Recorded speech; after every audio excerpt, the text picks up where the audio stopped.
الحمدللہ رب العالمین والصلاة والسلام علی محمد وآلہ واصحابہ اجمعین۔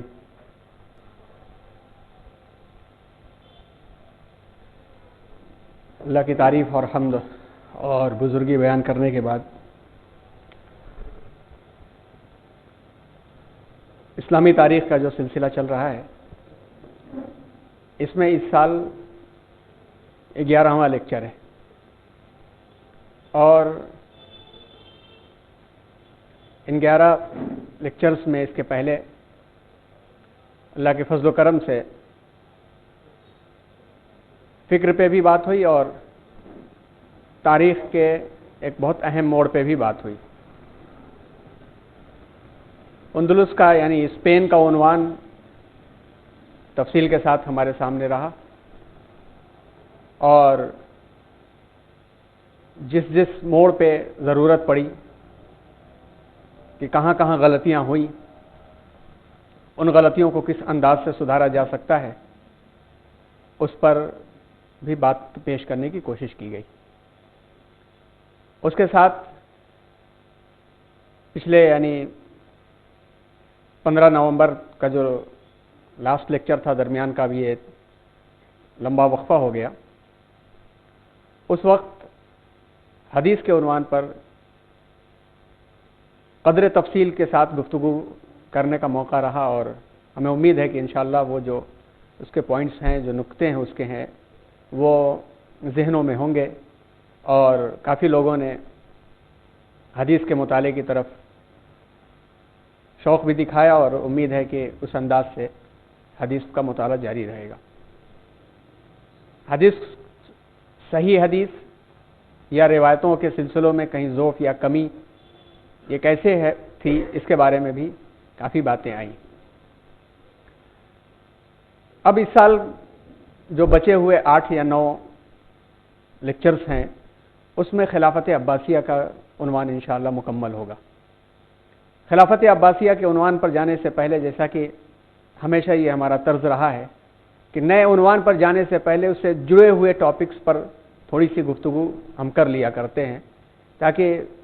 اس کے ذریعے بھی کچھ رہنمائی ہو سکے۔ جو لوگ مسلسل شریک ہو رہے ہیں، کنٹینیو وہ آ رہے ہیں، ان کے ذہنوں میں بات ہوگی کہ جب یہ سلسلہ شروع ہوا تھا اس وقت حضرت آدم علیہ السلام سے تاریخ کو شروع کیا گیا تھا۔ تو اس وقت شروع کے لیکچرز میں ہسٹری کی امپورٹنس کیا ہوتی ہے اور قرآن نے ہسٹری کو، تاریخ کو کس انداز سے پیش کیا ہے، اس عنوان پر بات ہوئی تھی۔ اگر ذہن میں نہ ہو تو اس کو دوسرے انداز سے ان شارٹ مختصراً ہم اس کا تذکرہ کرتے ہوئے آگے بڑھیں، کیونکہ ہر سال خاص طور پر طلبہ جو ہوتے ہیں وہ نئے طلبہ ہوتے ہیں، ان کے ذہن میں یہ بات آئے۔ قرآن میں تاریخ کا تذکرہ جس انداز سے کیا گیا ہے، عبرتوں کے ساتھ باندھ کر کے کیا گیا ہے۔ کہیں فاعتبروا یا اولی الابصار کہہ کر کے کیا گیا ہے، کہیں پر عاقبت کا لفظ استعمال کیا گیا ہے، یعنی نصیحت حاصل کرنا، عبرت حاصل کرنا۔ اور جہاں جہاں بھی علوم القرآن یعنی جو سبجیکٹس آف قرآن کے جو ٹیکنیکل کتابیں ہیں جن کو علوم القرآن کی کتابیں کہا جاتا ہے، ان کتابوں میں علم القصص کا جب تذکرہ آپ پڑھیں گے تو وہاں پہ قصوں کی عبرتوں کا تذکرہ ضرور ملے گا آپ کو، چاہے وہ پرانی کتابیں، ریسورس بکس جو کہی جاتی ہیں، مراجع کی کتابیں کہی جاتی ہیں، بدر الدین زرکشی کی ہو، البرہان ہو، یا علامہ سیوطی کی الاتقان ہو، یا بعد کے دور کے لوگوں کی علوم القرآن پر لکھی ہوئی کتابیں ہیں، اس میں قصص کا تذکرہ جب ہوگا تو اس میں یہ بات سب کی طرف سے الگ الگ انداز سے ضرور ملے گی کہ یہاں پر بار بار دہرا کر کے بعض قصوں کو پیش کرنے کا مقصد یہ ہے کہ عبرت حاصل ہو، نصیحت حاصل ہو۔ اسی لیے آپ دیکھیں کہ جس قوم سے اور جس سے معاملہ زیادہ ہے اس کو بار بار دہرایا گیا۔ حضرت موسیٰ علیہ السلام اور ان کی قوم فرعون، اس قصے کو، اس تذکرے کو نئے نئے انداز سے، الگ الگ انداز سے دہرا کر کے عبرتوں کی بات کہی گئی کہ تاکہ عبرت ہو۔ سوائے قصہ یوسف کے جس کو تسلسل کے ساتھ بیان کیا گیا، لیکن اس میں بھی جگہ جگہ عبرتوں کو اور نصیحتوں کو پیش کرتے ہوئے احسن القصص اسے قرار دیا گیا۔ یہ پورا قصہ پڑھے تو ہمارے سامنے جو منظر ابھر کر کے آتا ہے اس منظر کے اندر کئی باتیں سمجھ میں آتی۔ آپ دیکھیں احسن القصص کو، بے سر و سامانی کے عالم میں لیڈر اور قائد بنانا خدا کا کام۔ یوسف علیہ السلام کے بھائیوں نے یہ سمجھ لیا تھا کہ فی غیابت الجب یعنی اندھے کنویں میں ڈال دیا، ان کا قصہ ختم، لیکن اللہ تبارک و تعالیٰ نے عزیز مصر بنا کر کے ان بھائیوں کو ان کے سامنے لا کھڑا کیا۔ نبی وقت کا تذکرہ بھی اور نبی وقت کا تذکرہ پڑھ کر کے ایک نصیحت حاصل ہوتی ہے کہ ساری قدرت اور ساری طاقت خدا کے ہاتھ میں ہے، نبی وقت کے بھی ہاتھ میں نہیں ہوتی، الا یشاء اللہ، جتنا کہ اللہ چاہے۔ اللہ جتنا دیتا ہے اتنا ہی نبی وقت کے ہاتھ میں طاقت اور قدرت ہوا کرتی ہے۔ نبی وقت اپنے بچے کو از حد چاہتے تھے، اس کے باوجود بھی نبی وقت کے پاس یہ طاقت نہیں تھی کہ ان کو خود بخود معلوم ہو سکے کہ ان کا بیٹا کہاں پل رہا ہے اور بیٹا کس حالت میں ہے۔ مگر جب اللہ نے جانکاری دینا چاہا تو ہزاروں کلومیٹر دور سے خوشبوؤں کے ذریعے سے دے دیا۔ کرتا حضرت یوسف علیہ السلام کا مصر سے چلا اور حضرت یعقوب علیہ السلام جو حضرت یوسف علیہ السلام کے والد تھے ان کو خوشبو پہنچ گئی، مگر اسی کنعان کے کنویں میں یوسف علیہ السلام کئی دن تک رہے، ان کو پتہ نہیں چل سکا۔ یہ عبرتیں اور یہ نصیحتیں۔ پھر اعلی خزائن الارض کا تذکرہ کرتے ہوئے اس سے اللہ تبارک و تعالیٰ نے اس سے وہ عبرتیں پیش کی کہ کس طرح سے معاشرتی علوم کی کیا اہمیت ہے اور معاشرتی معاملات کی کیا اہمیت ہے۔ ایسے ہی آپ قرآن کے جو قصوں کو پڑھیں گے اس میں ہر زمانے اور ہر دور کے لیے عبرتیں اور نصیحتیں ملیں گے۔ تاریخ جب اس سے بنتی ہے تو تاریخ اپنے ساتھ جو نصیحتیں لے کر کے آتی ہے اس سے نصیحت حاصل کر کے پچھلی غلطیوں کو جو قومیں سدھار لیتی ہیں اور پچھلی اچھائیوں کو جو قومیں اپنا لیتی ہیں وہ قومیں خود بخود قائد اور لیڈر بن جاتی ہیں۔ اور اس کو اپنانے کے لیے بھی عام طور پر دو ہی قسم کی ترغیب چلا کرتی ہے۔ قرآن کی آیتیں آپ پڑھیں تو آپ کو ترغیب اور ترہیب یہ دو الفاظ ملیں گے، جس کو آج کی فنی اور ٹیکنیکل زبان کے اندر پازیٹیو موٹیویشن اور نیگیٹو موٹیویشن کے نام سے جانا جاتا ہے۔ پازیٹیو موٹیویشن اور نیگیٹو موٹیویشن، جو قومیں ان دونوں کو لے کر کے چلتی ہیں چاہے وہ تعداد میں کم ہو مگر ان کا وجود باقی رہتا ہے۔ کچھ قومیں اپنے کم وجود کے ساتھ جی رہی ہوتی ہیں اور کسی ایک میدان کو پکڑ لیتی ہیں اور اسی میدان میں اپنے بچوں کی بھی تربیت کرتی ہیں اور اسی میں وہ رچی بسی رہتی ہیں، تو پرسنٹیج میں کم ہونے کے باوجود بھی وہ میدان ان کے ہاتھ میں رہتا ہے۔ مارواڑی قوم اس بارے میں مشہور ہے، گجرات کے ساحلوں کی قومیں جو تجارت کے معاملے کے اندر مشہور ہیں، آپ دیکھیں ان کو پرسنٹیج میں دیکھیں تو بہت کم نظر آئیں گی، مگر کسی شہر میں بزنس اور تجارت کے معاملات میں دیکھیں وہ نمایاں اور نمائندہ نظر آئیں گے۔ کبھی ترغیب کے طور پر اپناتی ہیں تو کبھی ترہیب کے طور پر، یعنی اگر ہم نے کیا تو ہمارے ذریعے سے یہ لیڈرشپ سامنے آئے گی، یہ قیادت اس میدان میں ہم کریں گے، اور اگر ہم نے نہیں کیا تو ہم مٹ جائیں گے۔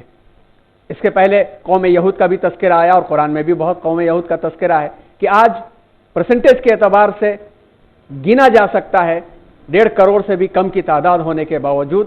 انہوں نے اپنا سکہ منوایا اور ان کی محنتیں ایسی رہیں کہ دنیا ان سے فائدہ حاصل کرتی ہے، اس کے سامنے بھی یہ چیزیں رہیں گی۔ قرآن ساری انسانیت کے لیے تاریخ کی بات کرنے کے ساتھ ساتھ اہل ایمان کو پرٹیکولری مخصوص طریقے پر جگہ جگہ مخاطب کرتا ہے، پوائنٹ آؤٹ کرتے ہوئے، جیسا کہ پچھلے بھی 15 نومبر کو بھی تھوڑا سا تذکرہ آیا تھا اور خطبے میں اس درمیان میں مستقل خطبے اسی عنوان پر ہوئے سورہ حشر کی آیت کے تعلق سے کہ سورہ حشر کے کا جو آخری رکوع ہے جس میں اللہ تبارک و تعالیٰ نے وَلَا تَكُونُوا كَالَّذِينَ نَسُوا اللَّهَ فَأَنسَاهُمْ أَنفُسَهُمْ أُولَٰئِكَ هُمُ الْفَاسِقُونَ کا، آپ یوں تو جس نقطہ نظر سے راہ ہدایت پانے کے لیے قرآن کا مطالعہ کریں گے اس نقطہ نظر سے راہ ہدایت حاصل کرنے کے لیے اللہ راہیں فراہم کریں گے، لیکن مخصوص طریقے پر 28ویں پارے کی صورتوں کو آپ پڑھیے تو اس کے اندر آپ کو لگے گا کہ کچھ آیتیں تو ایسی محسوس ہوں گی گویا آج کے حالات آج کے ماحول کے لیے نازل ہوئی ہیں تاریخ کے مطالعے کے ساتھ ساتھ۔ تو اسی فکر کے ساتھ اسی نقطہ نظر کو سامنے رکھتے ہوئے جو یہ تاریخی سلسلہ چل رہا ہے اس کا مقصد صرف یہ ہے کہ قرآن کے فراہم کردہ دیے ہوئے جو قوانین ہیں، جو سسٹم، جو نظام ہے، اس نظام کو اگر ہم سمجھیں تو سمجھنے کے لیے قرآن کے آیتوں سے ہم عبرتیں حاصل کر کے اپنے مستقبل کو سامنے اچھا بنا سکتے ہیں، رکھ سکتے ہیں۔ تاریخ میں جن خلافتوں کا تذکرہ ہوا ابھی تک تو بنو امیہ کا ہوا اور اب ہم خلافت عباسیہ کی طرف اب ہم لوگ جانے والے ہیں، اس میں بادشاہوں کا آنا، بادشاہوں کا جانا، یہ ایک ایسا نظام ہے، ایک ایسا سسٹم ہے کہ اگر اس کی طرف سے فوکس کیا جائے تو مفہوم کچھ کا کچھ اور کہیں سے کہیں چلا جاتا ہے، اور بڑی بڑی کتابیں لکھ دی جاتی ہیں زوال امت کے نام سے اور عناوین کے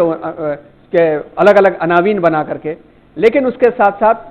جب اسلامی تاریخ کا مطالعہ قرآن کی روشنی میں ہوتا ہے، تاریخ کو قرآن کی روشنی میں سمجھنے کی جب کوشش ہوتی ہے تو اس سے کچھ اور عبرتیں اور نصیحتیں نکلتی، جس کا تذکرہ حدیث کے عنوان پر بار بار آیا کہ عروج الزوال آیا، لڑائیاں ہوئیں، لوگ مارے گئے، لیکن اس کے باوجود اسلامی نظام اور اسلامی قوانین کے کام رکے نہیں، اور تسلسل کے ساتھ اللہ تبارک و تعالیٰ نے اپنے کلام اور وہ آیتیں اپنے حبیب صلی اللہ علیہ وسلم کی زبان سے نکلی ہوئی باتوں کو محفوظ کر کے ہم تک پہنچا دیا. اب ہمارا کام اگلوں تک پہنچانے کا ان کے انداز سے ہے، اور اس کے ساتھ ساتھ عمل کر کے اپنے آپ کو ان کی صفوں میں شامل کرنا کام رہ گیا. یہ بات بار بار آئی تھی کہ امام بخاری علیہ الرحمہ، امام مسلم علیہ الرحمہ، امام ترمذی علیہ الرحمہ اور دیگر رحمہم اللہ محدثین اعظام اور ائمہ کرام کی جو محنتیں تھیں وہ محنتیں شاقہ کی اب ضرورت نہیں. ضرورت کیا ہے؟ ان محنت، وہ جو مشقت کی انہوں نے، اور ان مشقتوں کو ہم سمجھ کر کے آنے والی نسلوں کے سامنے جس انداز سے پیش کرنا ہے ہم اس انداز سے پیش کر دیں، یہ فکر پہنچانے کا کام ہے. تو تاریخی اعتبار سے، اسلامی فکر کے اعتبار سے جو چیزیں پہنچی ہیں حکومتوں کے ذریعے گرچہ نہ پہنچی ہوں، لیکن اللہ تعالیٰ نے اپنے بندوں کی ایک تعداد ہمیشہ ایسی رکھی ہے جن کے ذریعے سے اسلام محفوظ شکل میں موجود ہوتا ہے. کبھی ان کی تعداد کم ہو جاتی ہے، مگر کبھی زیادہ ہو جاتی ہے، مگر حق کبھی چھپتا نہیں ہے، باقی رہتا ہے، اسے اور آگے لے جانے کی ضرورت ہوتی ہے. انشاءاللہ کچھ اور نکتے آخر میں آج کے حالات سے جڑے ہوئے سامنے لانے کی کوشش کی جائے گی. تو آئیے ایک اجمالی طور پر ایک اوور ویو لیتے ہوئے نئے عنوان پر جانے سے پہلے اس عنوان پر تھوڑی سی گفتگو کر لی جائے. عام طور پر جو تذکرہ ہم لوگ کا چل رہا ہے لفظ خلافت کے ہی عنوان سے چل رہا ہے، اور یہ عنوان پچھلے سال بھی سامنے آیا تھا، اور اس کے پہلے جب خلفائے راشدین کا تذکرہ تھا تو دنیا میں جو لیڈرشپ، حکمرانی، بادشاہی الگ الگ ناموں سے رہی ہے اس کا بھی انٹروڈکشن تھا، تعارف پورا تھا. وہ کتاب میں دوسری جلد میں وہ پوری تفصیل کے ساتھ موجود ہے کہ کس کس طرح سے حکمرانیاں رہی ہیں اور اس کے مقابلے میں خلافت کا کیا امتیاز رہا ہے، اور اس کی کوالٹیز اپنوں نے دوسروں نے کس انداز سے بیان کیا ہے. اس کی بہت تفصیلی گفتگو تھی، اس پر بھی ایک چھوٹی سی نظر ڈالیں گے. عام طور پہ آج کے زمانے میں یہ لفظ جب استعمال ہوتا ہے پالیٹکس، تو جو دکھتا ہے وہی سمجھ میں آتا ہے. جس انداز سے یہ لفظ دکھ رہا ہے اسی انداز سے ہم کو سمجھ میں آتا ہے. یعنی عملی طور پر دیکھا جائے تو اپنی قوم اور اپنی ملت، نیشنلزم کے تعلق سے اس کا لفظ زیادہ وسیع دائرے میں، واسٹ کینواس میں سمجھا جا رہا ہے. اور پریکٹیکلی دیکھا جائے تو پوری دنیا کے اندر عوام کی فلاح و بہبودی کا جو اس کے اندر مفہوم اور مطلب تھا وہ نکل کر کے کنارے جا چکا ہے. جبکہ اسلام کے اندر اس کا کیا مفہوم ہے اور اسلام کے اندر اس کا کیا مقام ہے اس پر بھی نظر رکھا جائے تو وہ غلط فہمی ہمارے درمیان سے دور ہو جانی چاہیے کہ اسلام نے پالیٹکس میں جانے سے منع کیا ہے. لیکن پالیٹکس کی میننگ اور پالیٹکس کے اپلیکیشن اور پالیٹکس کی ریالٹی کے درمیان میں بڑا فرق ہے. آج کی جو میننگ سمجھی جا رہی ہے اس میننگ کے اندر ایک شخص کسی محلے، کسی علاقے کے اندر تھوڑا سا آگے بڑھتا ہے تو ابھی اس نے کچھ کردار ادا کیا یا نہیں کیا، تھوڑے ہی لمحے اس کو سیلف ریسپیکٹ کے طور پر یا سیلف ایکچوائزیشن کے طور پر اسے یہ شوق ہو جاتا ہے کہ میں میڈیا میں آ جاؤں. میڈیا میں آ جانا اور میڈیا میں آ کر کے دو چار دعوے کرنا پالیٹکس سمجھا جاتا ہے. جبکہ اگر نظر دوڑائی جائے، گھمائی جائے تو اپنے اصل مفہوم کے اعتبار سے ایسے لوگ بھی دیگر قوموں میں بڑی تعداد میں نظر آ جائیں گے جنہوں نے اس کو اپنایا، مگر ان کا جو میدان تھا اس میدان میں وہ رہے اور اس اونچے معیار پر پہنچ گئے کہ جو لوگ حکومت میں پہنچے اس میدان کے لوگ وہ ان کے ماتحت ہی رہے. اب آپ دیکھیں جو ابھی عنقریب کچھ دنوں پہلے آپ اچھی طرح سے واقف ہیں کہ JSS نام سے جو ادارے میسور شہر کے اندر ہیں، ایک شخص واحد کی محنت، کس انداز سے اس شخص نے محنت کی، کس انداز سے تعلیمی اداروں کو فروغ دیا اور اپنی پوری زندگی اس کے لیے وقف کی اور اس کے لیے جو محنتیں کی، اب وہ جس مقام پر پہنچا، اب اس علاقے کے پولیٹیشینس یعنی جو قائدین اور ذمہ داران ہیں، ظاہر سی بات ہے کہ اس کی ایک جنبش قلم ان سب کے لیے حکم کا درجہ رکھنے والی تھی۔ اسلام میں جو درجہ ہے اور اسلام میں جو مفہوم ہے، وہ مقام ہے، اس کو پہلے سمجھے تو یہ بات ہمیں اور اچھی طرح سے سمجھ میں آ سکتی ہے کہ ان کے درمیان میں کوئی کلیش اور کوئی ٹکراؤ نہیں۔ عربی زبان میں اگر غور کریں گے، سیاست عربی زبان کا لفظ ہے، ساسا یسوسو سیاستن۔ اگر تھوڑی اردو اچھے طریقے سے آپ پڑھتے ہوں گے تو گھوڑے کی دیکھ ریکھ کرنے والا، اس کو سائس کہتے ہیں۔ سیاست سے ہی سائس ہے۔ سائس کا مطلب گھوڑے کی پوری طرح سے نگہبانی اور دیکھ ریکھ کرنے والا، اور اس کو وہی شخص سمجھ سکتا ہے جو گھوڑے کو ذرا قریب سے جانتا ہے کہ گھوڑے کو دیکھ ریکھ میں کیا نزاکتیں ہوتی ہیں، اصلی گھوڑا کس انداز کا ہوتا ہے، اس کا مزاج کیا ہوتا ہے، اور اس کی طبیعت کیا ہوتی ہے، اور کس انداز سے اس کے بال کو صاف کیا جاتا ہے، اور کس انداز سے وہ ریس جیتنے والا گھوڑا بنتا ہے۔ ان تمام چیزوں کے اندر جو بڑا کردار ہوتا ہے وہ سائز کا ہوتا ہے، مگر وہ کہیں نہیں سامنے آتا۔ ریس جیتنے والا جس کا گھوڑا ہوتا ہے وہ سامنے آتا ہے، مگر اس کی محنت نہ ہو تو یہ گھوڑا آگے نہیں بڑھ سکے گا۔ تو بہت ہی مشقت والا کام ہوتا ہے، مشقت والے کام کے ساتھ ساتھ وہ پیچھے ہوتا ہے بیک گراؤنڈ میں، مگر قیادت کوئی اور کسی اور کی دکھ رہی ہوتی ہے۔ اسی اوریجن والے لفظ سے لفظ سیاست بنا ہے، اور اپنے ٹیکنیکلی اور فنی اعتبار سے اس لفظ کے مفہوم میں دو بزرگوں کے اقوال ہم نے لیے ہیں۔ ویسے عام طور پر اپنے معنی اور مفہوم کے اعتبار سے لفظ سیاست جو ہے ایک خوبصورت بہترین انسانی زندگی اور حفاظت عالم کے اصول کو طے کرنے والا لفظ ہے۔ اس کے اندر ہر مفہوم میں صلاح اور فلاح، لوگوں کی بھلائیاں، لوگوں کے کام آنا، اور ظاہر سی بات ہے کہ جو شخص لوگوں کے کام آنے کے لیے بھلائی کے ساتھ میدان میں قدم رکھتا ہے تو کبھی دوسروں کا لے کر کے بھلائی نہیں کر سکتا، اپنا دے کر کے ہی بھلائی کر سکتا ہے۔ چاہے وہ گھر میں ایک بچہ دو چار بھائیوں کے درمیان میں ہوتا ہے، اس کی طبیعت میں بھلائی ہوتی ہے تو اپنی چاکلیٹ، اپنے کھلونے دوسروں کو دیتا ہے، اپنا نقصان برداشت کرتا ہے، تب کہا جاتا ہے ہاں بھائی اس کے اندر صلاح اور خیر ہے، اپنا دے دیتا ہے۔ تو عام زندگی کے اندر عوام کی قیادت کرتے وقت میں کیسے یہ ممکن ہے کہ اس کے محلے اور اس کے پڑوس اور اس کے آس پاس کی رعایا بھوکوں مرے اور اس کے جگہ جگہ پہ بیلنس بنتے رہیں اور اس کے آس پاس گاڑیاں پھرتی رہیں؟ مفہوم غلط چلا جائے گا۔ اصل اعتبار سے صلاح اور فلاح، حضرت امام غزالی علیہ الرحمہ نے احیاء العلوم میں سیاست کی تعریف یہ کی ہے، یہ تالیف و تعاون والاجتماع علی اسباب المعیشت و ضبطها۔ سیاست وہ تدبیر ہے جو زندگی کے وسائل ان کے دائرے میں معاشرے کے افراد کے درمیان باہمی محبت، تعاون اور اتحاد پیدا کرے، باہمی محبت، تعاون اور اتحاد پیدا کرے۔ اب اس مفہوم کے اعتبار سے آپ قرآن کا پیغام دیکھیے، قرآن نے ہر مسلمان کو بلکہ ہر انسان کو ایک کامن کانسیپٹ دیا ہے، تعاونوا علی البر والتقوی ولا تعاونوا علی الاثم والعدوان۔ بر اور تقوی کا کام جس انداز سے جہاں ہو رہا ہے، جیسے ہو رہا ہے، ایک دائرہ بنا دیا اللہ تعالیٰ نے شریعت کا، بر اور تقوی کا، بھلائی کا کام آپ تعاون کرو، ساتھ دو۔ اثم اور عدوان، بغاوت والے معاملے میں، کرپشن والے معاملے میں، گناہوں والے معاملے میں تعاون مت کرو۔ اللہ کے نبی جناب محمد رسول اللہ صلی اللہ علیہ وسلم نے نبوت سے پہلے جو حلف الفضول کیا تھا، وہ ایک مثال ہے ہم سب کے لیے، ایک مثال ہے کہ کس طرح سے حضور اکرم صلی اللہ علیہ وسلم نے نوجوانوں سے مل کر کے، اور ہمارے لیے مثال اس لیے بھی ہے کہ آپ صلی اللہ علیہ وسلم نے نبوت ملنے کے بعد مدنی دور میں بھی سیرت کی کتابیں پڑھیے تو الفاظ مل جائیں گے کہ میں عبداللہ ابن جدعان کے گھر میں ایک ایسے معاہدے میں، پیکٹ میں شریک ہوا تھا کہ وہ مجھے سرخ اونٹوں سے زیادہ پسند ہیں، اور آج بھی مجھے دعوت دی جائے تو میں اس میں جانے میں اپنے لیے خوشی محسوس کروں گا۔ یہ مفہوم اور امام غزالی کا یہ قول، اس کو سامنے رکھے تو سیاست ہمارے سامنے کھل کر کے آ جاتی ہے کہ سیاست کا مطلب یہ ہے، اور مزید اس کی وضاحت ہوگی کہ علامہ شمس الحق حقانی علیہ الرحمہ سیاست النظام المحافظ للحقوق الالہیہ والبشریہ، سیاست ایسا ایک نظام ہے جس میں اللہ تعالیٰ اور انسانی حقوق کا تحفظ ہو، یعنی اللہ تعالیٰ کے حقوق ادا ہو اور انسانی حقوق کا تحفظ ہو۔ یہ تو عین شریعت ہو گیا کہ شرعی اصول کے دائرے میں ہم آ گئے، تو شرعی اصول کے دائرے میں بھی جو شخص زندگی گزارنا چاہے گا، جو ایمان والا آنا چاہے گا، تو اس کے سامنے حقوق اللہ اور حقوق العباد کھل کر کے آ جائیں گے۔ اس اعتبار سے گویا اصل مقصد سیاست کا کیا ہے؟